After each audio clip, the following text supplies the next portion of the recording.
parti, on va pouvoir démarrer notre échange. Je suis très heureux de vous recevoir, Marie et Yann, dans ce podcast. On est dans une série en collaboration avec le Pool. Et justement, l'idée, ça va être de retracer votre parcours, de parler de votre business et de parler un peu du territoire, forcément, dans cette série. Je commence toujours mes épisodes sur le parcours et de savoir un peu qu'est-ce que vous avez fait avant d'entreprendre. Moi, je suis de formation ingénieur. J'ai commencé à travailler dans les airbags de voitures en tant que responsable bureau d'études matériaux. Après, j'ai été chef de projet dans l'industrie, directrice projet, directrice marketing et projet. J'ai fait un executive MBA, c'est là que j'ai rencontré Yann. Et ensuite, j'ai travaillé dans une start-up qui faisait des systèmes de communication pour les satellites et des antennes, ce genre de choses. Et ensuite, on a décidé ensemble de fonder une entreprise de conseil en se disant que peut-être un jour, si on avait dit de produit, on serait parti sur un autre projet. Et c'est ce qui s'est passé. Voilà. Et toi, Yann ? Bonjour, merci de nous recevoir et également très heureux d'être là. Donc j'ai également un parcours d'ingénieur. Je suis ingénieur Suplac avec un doctorat en électronique et traitement du signal. J'ai passé presque 20 ans de ma carrière dans l'industrie du semi-conducteur, dans différents grands groupes et dans des plus petites structures également, à développer du circuit intégré, architecte de solutions sur des systèmes 3G, 4G, télévision numérique. Et puis j'ai également créé une première start-up sur Caen en 2013 sur l'IoT qui s'appelle Demand Side Instrument. Start-up qui existe toujours et laquelle je suis au board aujourd'hui, sans plus d'activités que ça. Et puis voilà, donc différents postes, beaucoup de recherche dans l'industrie. Et puis également sur des sujets spatiaux. Voilà, et puis effectivement, j'ai rencontré Marie en 2013, lors de l'executive MBA. Et c'est là que notre collaboration a commencé. Donc vous êtes rencontrés en 2013 et vous créez Biosensi 4 ans après, en 2017. Qu'est-ce qui se passe sur cette période entre 2013 et 2017 ? Déjà, on fait un executive MBA, donc ça occupe un peu.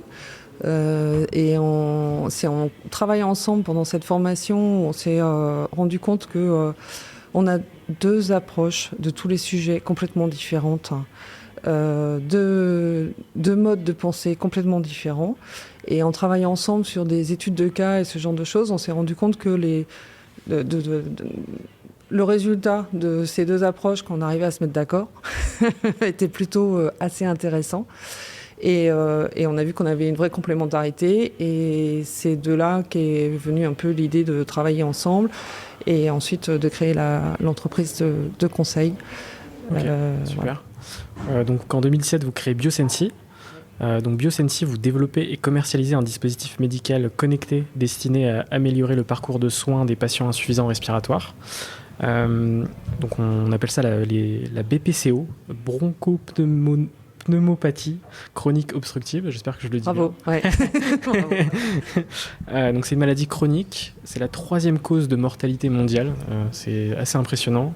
En France, il y a 150 000 hospitalisations par an, et le taux de mortalité, c'est 21% seulement un an après la première crise. Donc vous avez créé cette boîte justement pour répondre aux problématiques qui sont reliées à cette maladie. Comment justement est-ce que vous avez eu l'idée de créer Biosensi ? Je te laisse répondre.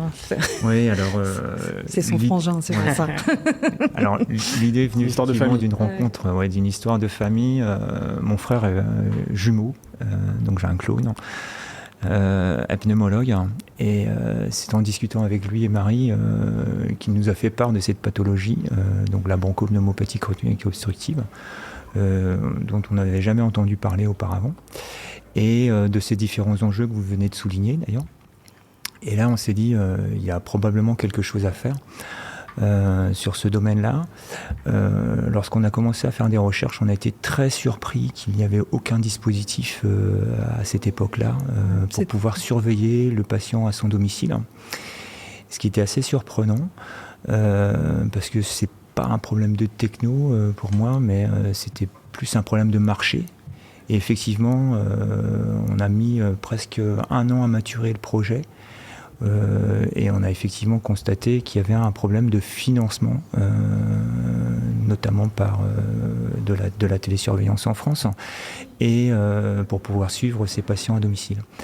Ça s'est un petit peu dénoué justement en 2017, puisqu'on a commencé à travailler sur ce sujet en 2016, avec les premiers financements qui sont apparus à travers les projets étapes sur la télésurveillance, et notamment la prise en charge de l'insuffisance respiratoire chronique, et plus particulièrement des patients sous ventilation non invasive.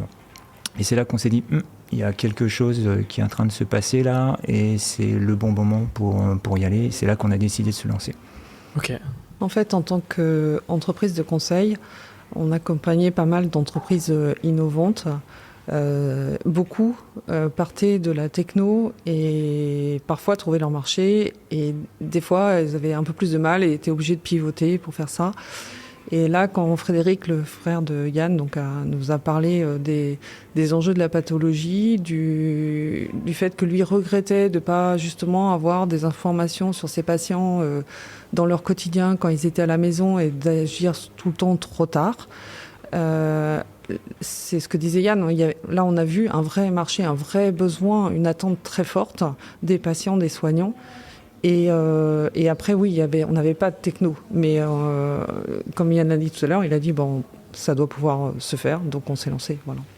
Ouais, j'ai vu des stats assez intéressantes, que 80% des patients avaient justement cette BPCO à cause du tabagisme, et notamment du tabagisme passif. C'est une maladie qui est incurable, mais justement l'idée c'est d'améliorer tout le suivi de cette maladie auprès des patients, quoi. Alors c'est clair que nous on va pas les soigner. Exactement. On est on offre un dispositif médical pour aider les soignants à mieux prendre en charge les patients. Et surtout, en fait, donc aujourd'hui, on a commercialisé une solution de télésurveillance qui monitor les signes vitaux du patient et qui sont à disposition du médecin. Et on est en train de valider nos briques techno d'intelligence artificielle pour pouvoir faire du prédictif et pour justement informer le médecin avant la crise, qui est quelques jours avant, qu'il ait le temps d'adapter le traitement médicamenteux pour, si possible, éviter la crise, l'hospitalisation, à minima diminuer la durée d'hospitalisation et diminuer la dégradation de la qualité de vie. C'est clairement là notre objectif, en fait. Bien Sécuriser la prise en charge à domicile et améliorer la qualité de vie des patients. Comment est-ce que vous avez créé cette plateforme ? J'imagine en échangeant avec des médecins, avec des patients ? Oui, Yann a précisé qu'on avait mis 1 an à maturer le projet et effectivement, on a passé beaucoup de temps, d'une part, à établir un plan de financement, un business plan, etc. Mais aussi beaucoup de temps à rencontrer des pneumologues, à rencontrer des patients, à valider que ce qu'on était en train de développer allait vraiment rentrer dans leur parcours et répondre à leurs besoins et avoir un usage assez le plus simple possible, en fait. Voilà. Donc ça, on a passé beaucoup de temps à ça. Ouais, ok. Et on continue d'ailleurs. Bien sûr. On continue. Par exemple, si on prend un exemple concret de quelqu'un qui a une BPCO, comment est-ce que ça se passe avec Biosensi ? Alors, il y a différents stades de BPCO, des stades qui sont de 1 à 4, 4 étant le plus sévère. Clairement, nous, quelqu'un qui a une BPCO, stade 1 par exemple, n'a pas besoin de notre solution, etc. C'est plutôt pour les cas un peu plus sévères, et surtout ceux qui font ces crises qu'on appelle exacerbations, ou en sortie d'hôpital, ou à des moments de la pathologie où ils sont un peu plus fragiles. Et donc c'est le pneumologue qui demande à avoir cette solution de télésurveillance Boracaire, donc qui est constituée du bracelet connecté à la plateforme. Donc le patient a juste le bracelet à porter et ces données remontent et il peut suivre ainsi l'évolution et adapter un petit peu les traitements si besoin, ou le revoir en consultation s'il voit une évolution. Ouais, donc c'est vraiment un suivi précis de sa maladie, quoi. Oui. En fait, l'idée, c'est de donner des informations au médecin de l'état de santé du patient en continu. C'est-à-dire, il a des données la nuit, il a des données le jour, et pas juste les données qu'il a mesurées dans son cabinet qui ne sont pas représentatifs de l'état réel de sa santé, en fait. Enfin, c'est juste ponctuel, quoi. Donc nous, on a vraiment cette dimension d'avoir des données dans le temps qui permet de voir les jours où ça va mieux ou moins bien. Si vous deviez me résumer un peu les grandes étapes de Biosensi, et notamment l'impact de la pandémie sur votre société en 2020, j'imagine que forcément ça a dû impacter, puisqu'il y a des problématiques respiratoires avec le Covid, et donc forcément ça a dû être relié à votre solution potentiellement. Oui, alors effectivement, 2020, premier confinement, c'est pile poil au moment où on lançait notre solution sur le marché. Des fois, il y a des mauvais timings. Donc, ça n'a pas été simple du coup, parce qu'on avait musé un développement commercial sur la rencontre de professionnels à travers les salons pour faire savoir et faire connaître notre solution qui n'était pas connue. Donc là, tout s'est arrêté. On a été extrêmement sollicité par un certain nombre d'hôpitaux pour la prise en charge de patients Covid, où tout le monde était un peu en panique, cherchait des solutions. Ce qui a permis effectivement d'enclencher une certaine dynamique, notamment sur la prise en charge de patients Covid, en particulier dans l'Est de la France. Avec un certain nombre de succès sur cette prise en charge qui a permis de libérer plutôt des lits d'hôpitaux par un retour à domicile précoce du patient et un suivi du sevrage en oxygène de ces patients de façon pertinente et adaptée. Et ça permettait également, vis-à-vis des patients et des aidants des patients, d'avoir une certaine réassurance sur le retour à domicile. Parce qu'il faut bien se rendre compte que les patients, lorsqu'ils sont pris en charge, sont complètement démunis. Il y a beaucoup de charges mentales liées à l'appareillage, notamment à l'oxygénothérapie, et ce qui était nouveau pour ces patients-là. Et donc, ils avaient besoin d'être rassurés et de savoir qu'ils étaient suivis, en fait.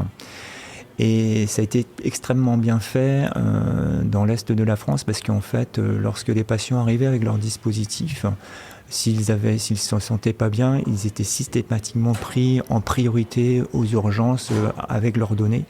Donc ça a permis également un certain succès sur cette prise en charge, puisqu'on n'a dénoté aucune réhospitalisation des patients qu'on a pu prendre en charge à travers cette télésurveillance et à travers notre partenaire qui est un réseau territorial sur la Meuse, supporté par l'ARS Grand Est.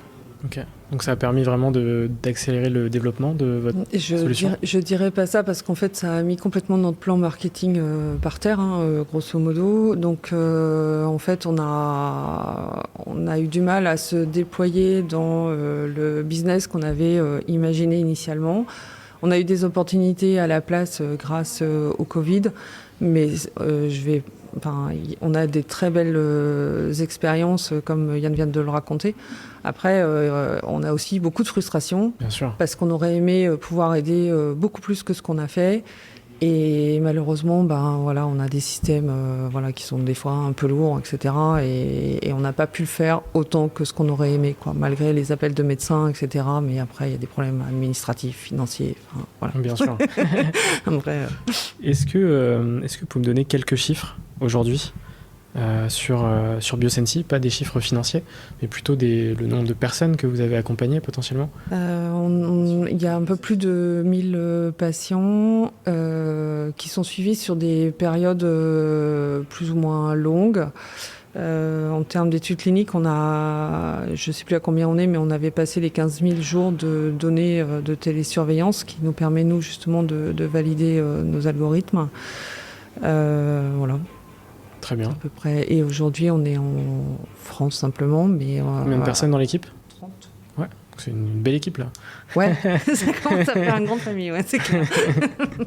C'est quoi un peu vos objectifs futurs dans les prochains mois, les prochaines années? Alors, dans les prochains mois, c'est le développement à l'international. En fait, on a signé un partenariat avec un industriel qui va distribuer notre solution, donc dans le domaine respiratoire. Donc, ça va nous donner les forces commerciales dont on manquait un peu là pour se déployer dans au moins l'Europe de l'Ouest, pour commencer.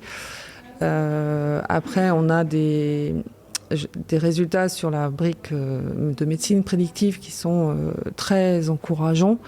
Et c'est évidemment, en fait, c'était l'objectif initial de Biosensi de développer une solution de médecine prédictive pour prédire les exacerbations BPCO. C'est toujours le cas, c'est notre première ambition, premier challenge. On a plein d'autres idées pour la suite, mais aujourd'hui, on a une solution de télésurveillance et il faut qu'on fasse cette petite marche supplémentaire. On est plutôt bien parti. Ok, donc des beaux objectifs. Ouais, avec un facteur d'accélération en France, en tout cas on l'espère, par le remboursement de la télésurveillance, puisqu'on s'inscrit pleinement dans cette démarche-là. On espère pouvoir atteindre ce jalon-là en même temps que l'assurance maladie. C'est-à-dire, on parle de mi-2023. Initialement, c'était prévu mi-2022. Effectivement, il y a un petit peu de retard à l'allumage côté assurance maladie et ministère de la Santé sur ce sujet-là. Mais c'est en bonne voie, en tout cas. Et ce qui est positif, il faut savoir que la télésurveillance est déjà remboursée dans certains pays, et notamment aux États-Unis, depuis maintenant 3 ans. Et la télésurveillance a démontré son efficacité, notamment aux États-Unis, puisqu'ils ont revalorisé la prise en charge de la télésurveillance en 2021. Et quand je dis revalorisé, concrètement, c'est par une augmentation de la prise en charge. Donc au global, le bénéfice-coût est déjà démontré aux États-Unis, en fait. C'est vrai que c'était très précurseur en France, la télésurveillance en 2017.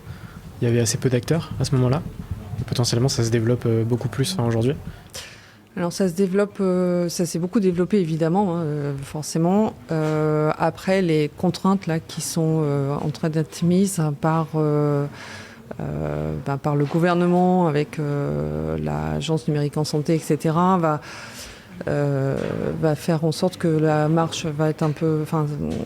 il va y avoir une barrière à l'entrée qui va être un peu rude, peut-être, pour certains. Donc nous, on est en train on a 2 doigts d'être conforme. Mais après, évidemment, nous, on pense qu'on est les solutions de télésurveillance actuelles suivent beaucoup les machines d'assistance respiratoire. Et nous, on suit le patient. Et en fait, on reste persuadé que c'est quand même le patient qui compte et qu'on apporte des données qui sont différentes et plus pertinentes qu'un simple suivi machine. Et c'est là où on va se différencier et où j'espère... Bien sûr, j'espère aussi. Super intéressant. On va pouvoir passer à la partie écosystème territoire, donc justement avec le pool et la French Tech Rennes Saint-Malo. La première question... Comme je disais, question très difficile. Quels sont les avantages d'être à Rennes pour innover pour une start-up ? Alors, on bénéficie d'un environnement très favorable. Du fait de l'environnement tech très axé numérique et aujourd'hui très axé cybersécurisé, ce qui est très important parce que, comme le mentionnait Marie, pour pouvoir prétendre au remboursement de la télésurveillance aujourd'hui, hormis être dispositif médical qui est une condition sine qua non, il faut aussi interopérer avec les systèmes de santé en France, donc avec les bases de l'assurance maladie, les bases patients, les bases médecins, et interopérer les systèmes, et tout ça dans un contexte de sécurité optimale, ce qui est complètement normal et complètement justifié. Et c'est un bon point que ces contraintes, alors moi je ne prends pas ça comme une contrainte, au contraire c'est plutôt un tremplin et une différenciation, et c'est extrêmement important que ces sujets-là soient traités de manière correcte par l'écosystème pour assurer une fiabilité à toute épreuve, tant pour les professionnels de santé que pour les patients, parce qu'il ne faut jamais oublier qu'on traite de la donnée personnelle de santé qui est extrêmement sensible. Et quand on voit certains conglomérats avec la puissance de feu qu'ils ont aller sur ces domaines-là avec une certaine légèreté sur certains sujets en tout cas, et notamment la capacité à revendre de la donnée, qui n'est pas du tout le cas de l'Europe, mais qui est le cas aux États-Unis aujourd'hui. On est bien content d'être en Europe Et il faut vraiment préserver ce système-là. Et justement, moi, je trouve ça très positif qu'il y ait ces contraintes, entre guillemets, qui soient mises en place pour sécuriser. C'est un sujet clé. C'est un sujet absolument important. Ça fait partie de notre déontologie. Et on a toujours été dans cette démarche-là de sécuriser très tôt notre système, parce qu'avant même que l'on ait déposé nos dossiers techniques, etc., très tôt dans notre phase de développement, on a fait des tests de cybersécurité, d'audit, etc., des tests de pénétration sur nos systèmes, justement pour sécuriser toute cette phase-là qui est extrêmement importante. Et il s'agit toujours, lorsqu'on est sur de la tech, de prendre la bonne voie d'entrée de jeu, parce que lorsqu'on est une petite structure, on peut pas se permettre de trop se tromper. Et donc il faut être systématiquement dans l'anticipation et toujours essayer de savoir où va aller le monde et la tech et quelles vont être les contraintes à prendre en compte les plus importantes. Et donc pour ça, on trouve toutes les compétences qui vont bien à Rennes. Donc c'est une bonne chose. Ouais. Et puis après, évidemment, il y a la qualité de vie. Je ne vais pas parler de la météo aujourd'hui. On va éviter. C'est très beau, là. Ouais, mais sinon, non, vraiment, c'est... Enfin, après, c'est une ville très agréable à vivre. Donc, moi, voilà.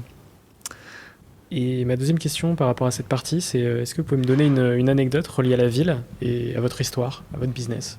Anecdote liée à la ville. Alors moi, c'est vrai que moi j'ai migré, j'ai été initialement basé en Normandie. Donc pas très loin. Ouais, c'est pas très loin. Donc j'ai bougé en 2011 pour convenance personnelle en fait et pour une question d'opportunité aussi. On me proposait un poste qui était difficilement refusable à cette époque-là. Et étant breton, tout breton veut revenir dans sa patrie, à Rennes. Donc voilà. Donc j'ai découvert la ville de Rennes que je connaissais peu en fait, voire très peu. Et c'est vrai que le contexte tech est très porteur et ça offre des opportunités, y compris pour un recrutement, puisqu'on est quand même une boîte techno, il ne faut pas se leurrer, à la base. Et donc les premiers recrutements étaient extrêmement importants. Et le fait d'avoir un vivier de personnes très compétentes avec un historique lié sur les systèmes de communication et l'IT et la sécurité était extrêmement porteur.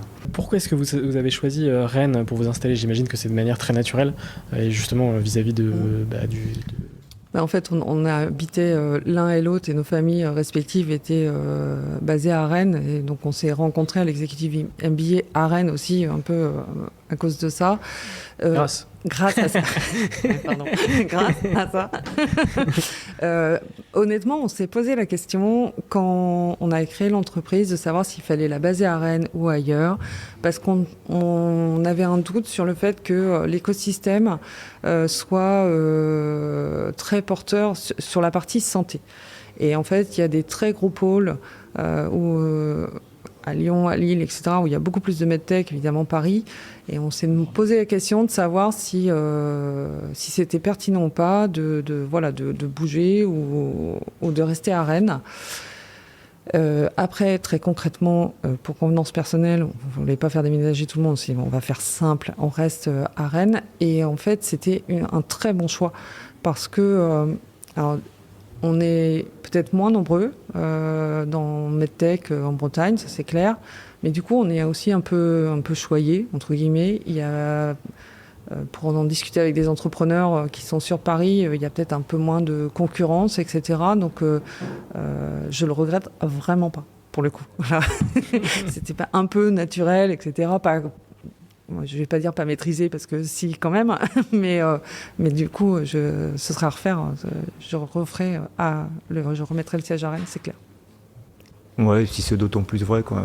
Enfin, c'est vrai qu'avec le développement de la LGV, on a 1h30 de Paris. Enfin, c'est pas un problème aujourd'hui, au contraire.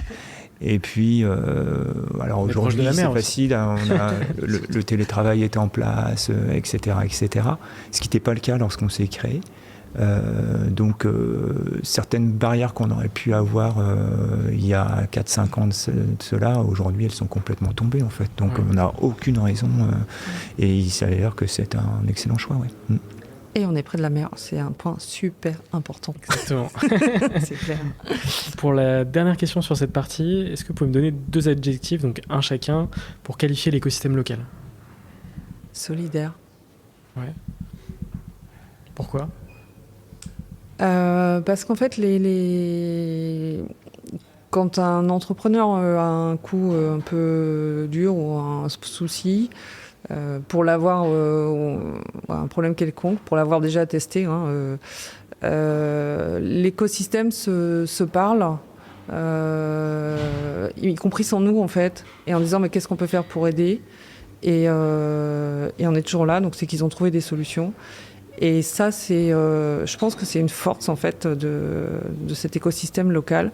Quand il y a un projet dans lequel les gens croient, ils font tout pour que ça se passe bien, quoi. Et ça, en tant qu'entrepreneur, c'est super appréciable. Même vision, Yann? Ouais, alors moi je rajouterais également dynamique. Mais ce dynamisme est également lié à cette solidarité. Et c'est un peu spécifique du territoire breton parce que ça se passe pas comme ça sur les autres territoires. Il y a vraiment cette notion d'appartenir à une région. Et il y a tout le temps un effet meute, entre guillemets, qui est au bon sens du terme. C'est-à-dire que on se met souvent à plusieurs pour arriver à plusieurs entreprises, dans un écosystème pour arriver à nos fins. Et je dois dire que l'écosystème est extrêmement porteur en Bretagne, que ça soit bien évidemment à travers le pool, mais également dans notre domaine à travers le pôle Atlampol Biothérapie qui est basé à Nantes mais qui couvre également la Bretagne, et puis Biotech Santé Bretagne qui est extrêmement dynamique également. Donc, et la région tout court. Et la région tout court. Exactement. Et la région tout court. La région tout court, le dynamisme de la région nous a aidé également en période Covid, parce qu'il faut savoir que on était en plein lancement commercial, pour la petite histoire. On était en phase de production. La production s'arrête. Donc la région et la préfecture notamment sont intervenus auprès de notre fabricant qui est sur Saint-Malo pour débloquer la situation très rapidement. Et en 2 jours, c'était réglé et on pouvait à nouveau produire. Et donc c'est extrêmement porteur pour efficace. Efficace. C'est une grande force. Ouais. Et c'est une force, ouais, exactement, quoi. Donc ce dynamisme... qui est le dynamisme des Bretons, effectivement. Une terre d'entrepreneurs aussi, la Bretagne, donc c'est vrai que... Ouais, entrepreneur et engagé. Exactement. Et on a parlé de recrutement, de compétences techniques, etc., mais les valeurs des Bretons sont top, quoi. Enfin, voilà. Et moi, j'ai un manager qui m'avait dit une fois... il venait du sud de la France, il avait travaillé dans pas mal d'endroits, y compris à l'étranger, et il m'avait fait cette remarque qu'effectivement, les Bretons sont des gens qui, en tant que salariés, qui sont plutôt plus engagés, etc., qui s'investissent énormément. Et en fait, je crois vraiment que c'est vrai. Et du coup, nous, on a la chance d'avoir une équipe aussi qui est hyper engagée, hyper compétente. On a des pros, donc ça, c'est Et alors là... Vous avez les 2 fondateurs, mais sans les 28 autres derrière...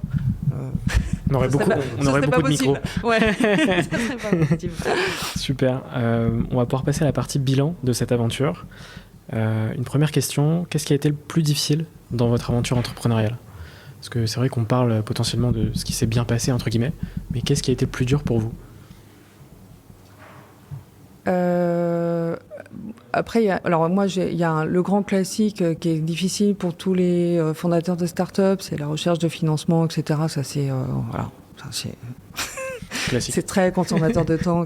Mais après, c'est honnêtement, c'est le management et des fois se séparer de certaines personnes quand ça ne fit pas. Enfin, ça c'est tout le côté humain. Ouais, ça c'est pas très. Des fois, c'est des moments un peu durs, quoi. Voilà. Mais ça fait partie du job, quoi. C'est aussi la plus belle chose et la chose la plus complexe. Ouais, c'est ça.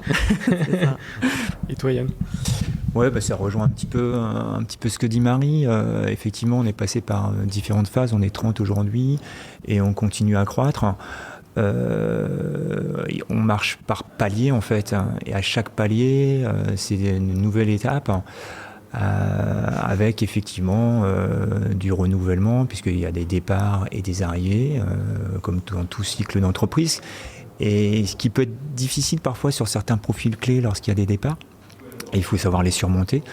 et faire avec, hein, surtout, parce que et donc bouger les lignes, bouger les frontières, tout en perdant pas le cap de là où on veut tout le temps aller.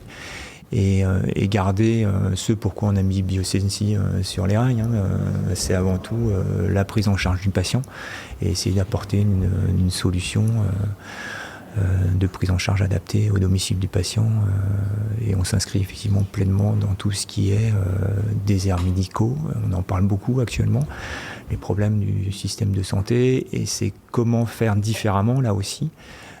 Comment bouger les lignes, notamment aussi auprès des professionnels de santé, parce que la pneumologie est une profession où les professionnels de santé sont plutôt âgés, la moyenne d'âge est au-delà de 50 ans, hein, c'est les praticiens.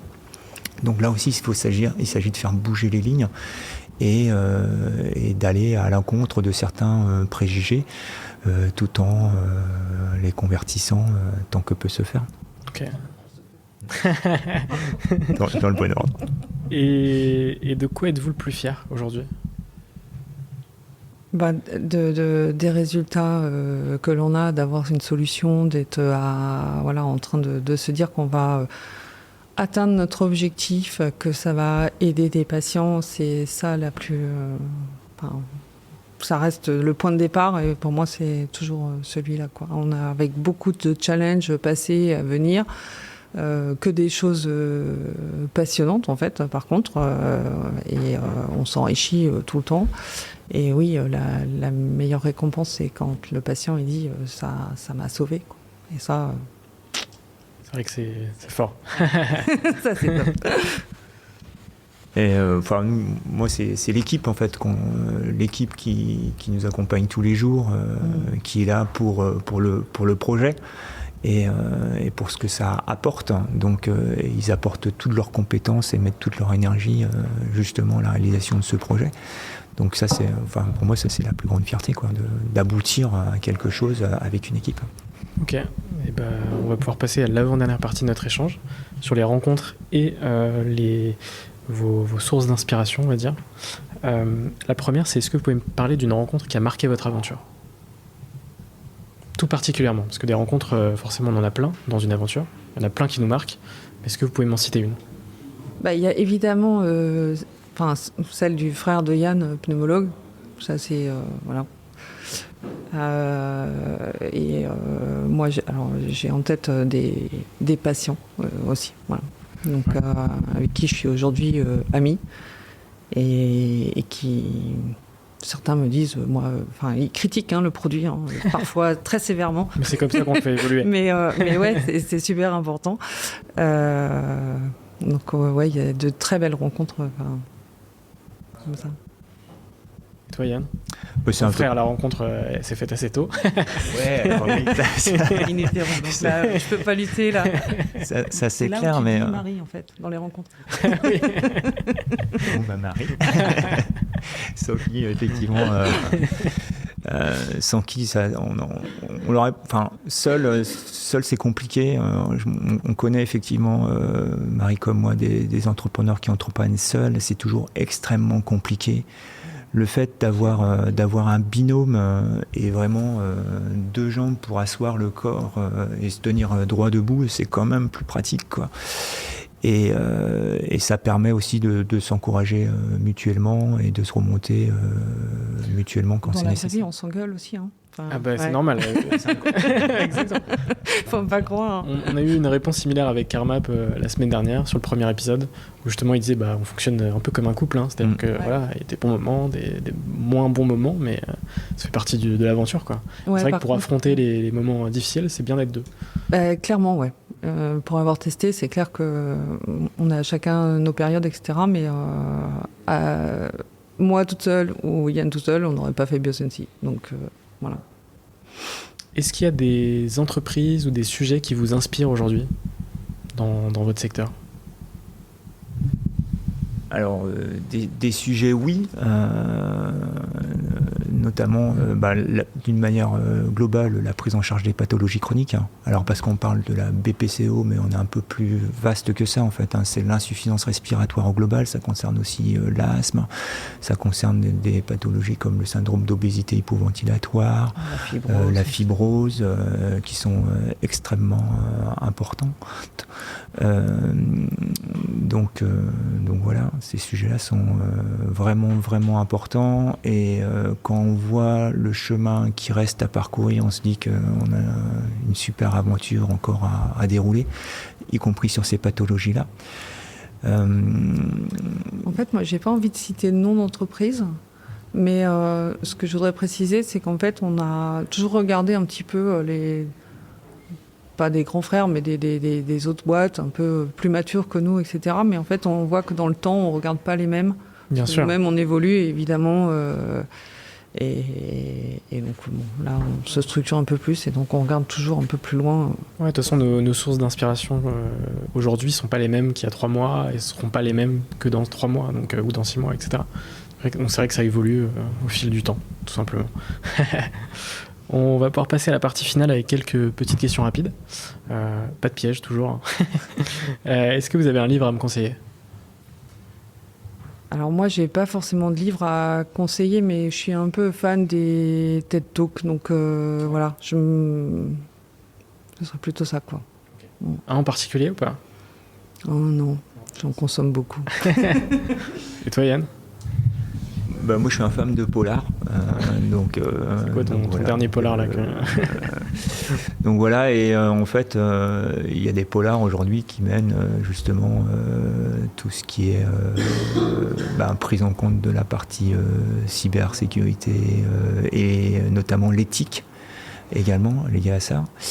Et il y a notamment les livres de David Gruson sur le sujet, là, qui est un peu connu dans le domaine sur la partie éthique. Et il a fondé une société qui s'appelle Éthique IA, et en IA, et il écrit également des romans policiers qui sont c'est assez bluffant de voir parce que alors il vient de publier un dernier livre que j'ai pas lu, mais son livre précédent en termes d'anticipation c'est assez bluffant parce qu'il a écrit il y a 3-4 ans et quand on voit ce qui se passe aujourd'hui, Sarah, c'est assez bluffant, sur tout ce qui est cybercriminalité, notamment au sein des hôpitaux. Vous avez vu, il est quand même assez centré techno toujours. Hein. Ouais, non, mais c'est normal, c'est une passion, je pense aussi.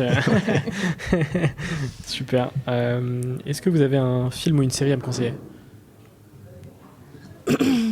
Pas forcément relié à l'entrepreneuriat, mais qui vous a marqué récemment. Là, on sort un peu du spectre. Ouais, alors, moi, j'ai juste regardé là récemment la série sur la création de Spotify. Ah oui, ouais, on l'a recommandé il y a quelques semaines. The Playlist, je crois que c'est ça. Playlist, ouais. The Playlist, ouais. C'est pas mal parce que justement, ça montre que la start-up, c'est pas forcément tout rose, quoi. Et de ce qu'on m'avait dit, c'était que chaque épisode avait un point de vue différent. C'est ça. Et c'est ça qui est intéressant. Le vue de l'investisseur, du tech, etc. Enfin, que dans une aventure, à chaque fois, il n'y a pas que un ou deux points de vue, quoi. Exactement. Ouais. Et toi ? Moi, je suis pas du tout série. Ça me lasse assez vite et puis j'ai pas le temps, en fait, tout simplement. Et en termes de film ? Film, c'est complètement hétéroclite. Pas de... Non. Ok. Et on va pouvoir terminer avec une dernière question. C'est quoi pour vous un entrepreneur ? Une réponse chacun. J'ose pas dire le premier mot qui m'est venu à l'esprit. Parce que tu devrais. J'allais dire un fou. Mais c'est une bonne réponse. C'est un état d'esprit en fait. Hein. C'est toujours se remettre en question, sortir de sa zone de confort en permanence et aller au-devant des problèmes. Hein. Enfin, c'est clair. Anticiper. Et les anticiper. Mais c'est ce que je disais tout à l'heure, c'est vraiment une succession de challenges. Par contre, on apprend tout le temps, on se remet en cause tout le temps, et en fait, c'est passionnant, quoi. On évolue en fait en permanence. Donc, c'est un apprentissage continu. C'est un enrichissement perpétuel. Donc ça, c'est... l'adrénaline. C'est ce qui nous motive un peu quand même. Eh bien, ça va être les mots de la fin. Merci à tous les deux pour cet échange. C'était très cool. Merci. Que ça vous a plu. Merci. Super. J'espère que toi qui nous as regardé, voire écouté, ça t'a plu aussi. Merci Opoul pour cette collaboration. Et on mettra tous les liens en description de Biosensi pour en savoir plus sur votre histoire et votre business. Et on se retrouve très bientôt sur Serial Entrepreneur. Merci. Merci beaucoup.